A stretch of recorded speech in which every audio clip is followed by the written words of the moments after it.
All right, these last few slides are all about the college experience, which all of you are doing right now, so there's probably not a lot I can say to you that you don't already know, but you know, it's in the textbook, so I thought I'd cover it. So I'm just going to kind of rattle through this quickly. So college experience obviously is formative sort of development grounds, developmental testing grounds. It's a time to, try different classes, different majors, try to figure out what exactly you want to do as a career path, what you find interesting, etc. College also exposes people to new ideas and beliefs and to hopefully, diverse cultures, things like that. So it demands fostering diverse cognitive abilities and diverse perspectives. In college you often have to reason with problems that don't really have a solution. You may have questions posed to you that don't yet have an answer. There may be theories about something, but there's not really necessarily like a right answer that's been solved yet. There's broader attitudes and values than what you tend to experience in high school. And so by the end of college, most people tend to have a firmer sense of their identity. So it's through adolescence you're kind of developing your identity, but then in early adulthood you encounter all these new ideas that may challenge that. And you either, sort of defend your identity and stick to it, or you maybe abandon it, change it. But by the end of college, most people have a pretty firm sense of who they are and what they want to do. A lot of these things, though, depend on participation in campus life. So one student may be super involved in clubs and sports and organizations and going to all their classes, whereas another student, just kind of shows up to class and then goes back to, their house off campus or whatever, and they're not quite as engaged.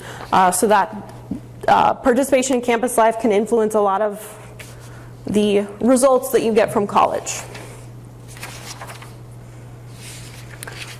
Dropping out of college is fairly common in the US. About 42% of people have not earned a degree after 6 years or 6 years after enrolling, which could be that they dropped out or that they just haven't finished yet. Obviously there's a huge number of factors that can contribute to the likelihood that someone will drop out. Some of those are personal factors, so basically your ability to be successful in college can depend on how much preparation you've had. Did you come into college knowing what it was going to be like, or were you kind of blindsided by it? Your motivation and study skills, do you show up to class and actually study for exams? If you don't, then you may fail and have to drop out.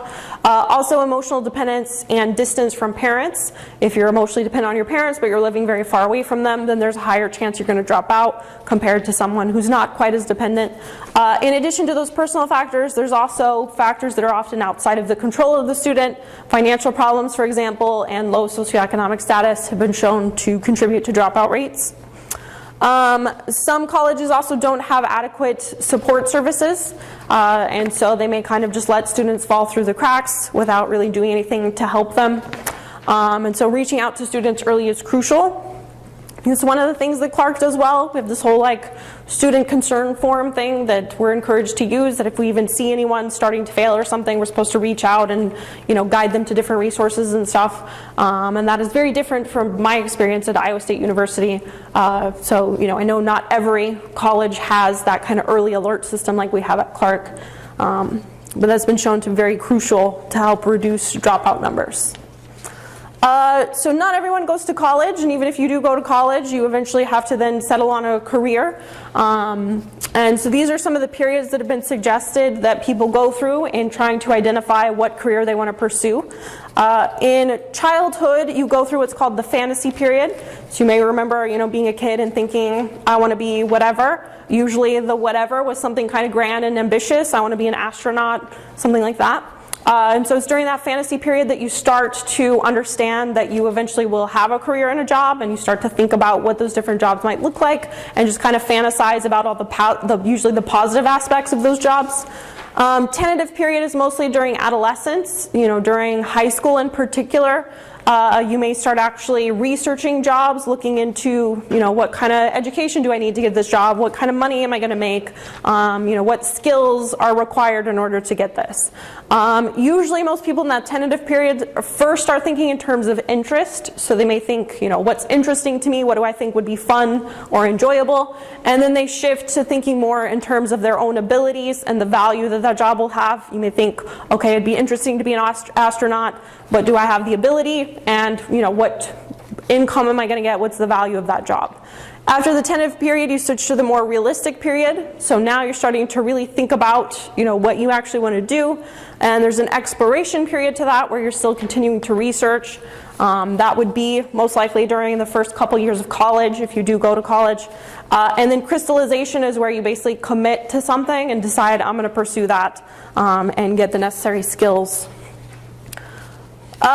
These phases of development were suggested, I don't even know for sure what year they originally came up with this, but I will say that your generation and generations after you are much more likely to switch careers multiple times throughout adulthood. And when I say switch careers, I mean switch to an entirely new career. It's really common for people to switch jobs, right? If I was to go get another professor job somewhere else, that's pretty common. But to switch from being a professor to being something totally different is not very common for most of the generations before mine, but for your generation it's supposed to be much more likely to happen.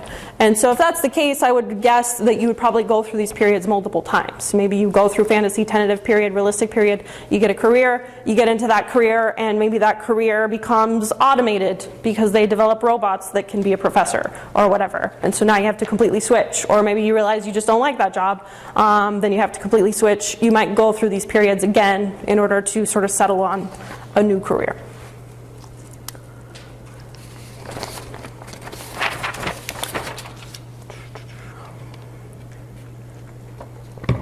All right, there's a number of factors that influence the choice that someone will make as far as what career they want to choose.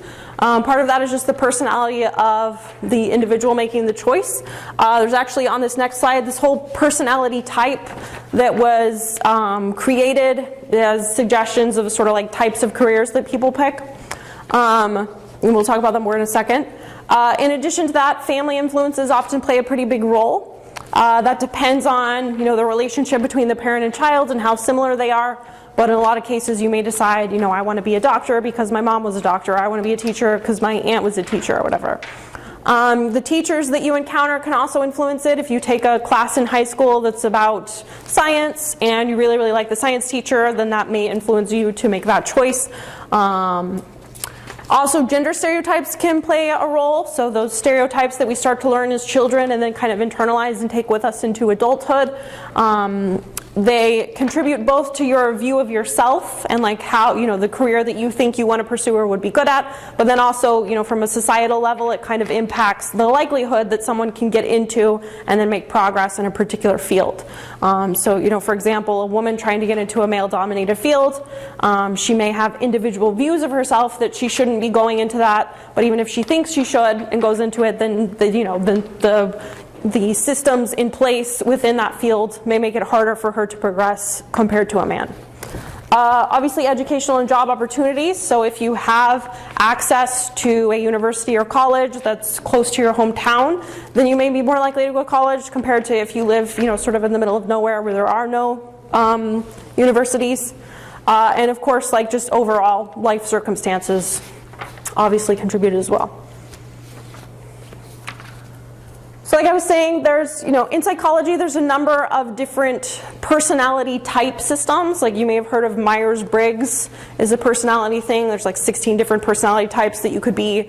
There's the Ocean Big Five personality factors. It's openness, conscientiousness, extroversion, etc. This is another personality type inventory that was developed mostly with career choices in mind. And so basically breaks down these different personality types and the type of career that you would be likely to pursue.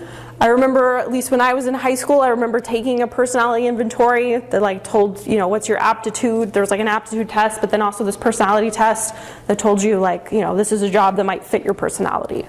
How many of you have ever taken a test like that? And I'm not going to go through these. It's here, it's in the textbook. You can read through them and kind of figure out what's what. But again, it's just these different personality types and suggestions of what career path would fit those personality types.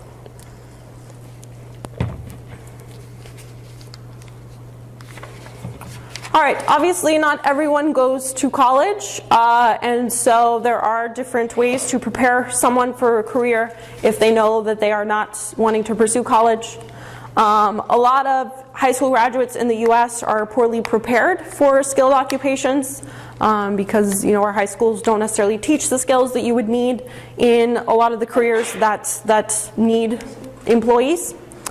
They tend to lack vocational placement and counseling services. So, again, just sort of anecdotal, in my high school there were counseling services available if you were going to go to college, to help you pick out what college you wanted to go to help you figure out if you should be taking AP classes and which ones.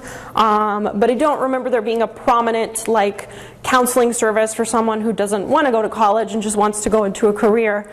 And that's probably common in a lot of schools. Work-study apprenticeships can help. There are some programs in Europe that would serve as a good model for how we could have more apprenticeships in the US to help someone who's not college bound learn a skill that they can then take into a career. But unfortunately right now that's pretty rare in the US. And so overall, US probably pretty poor for preparing non-college bound young adults for a career path.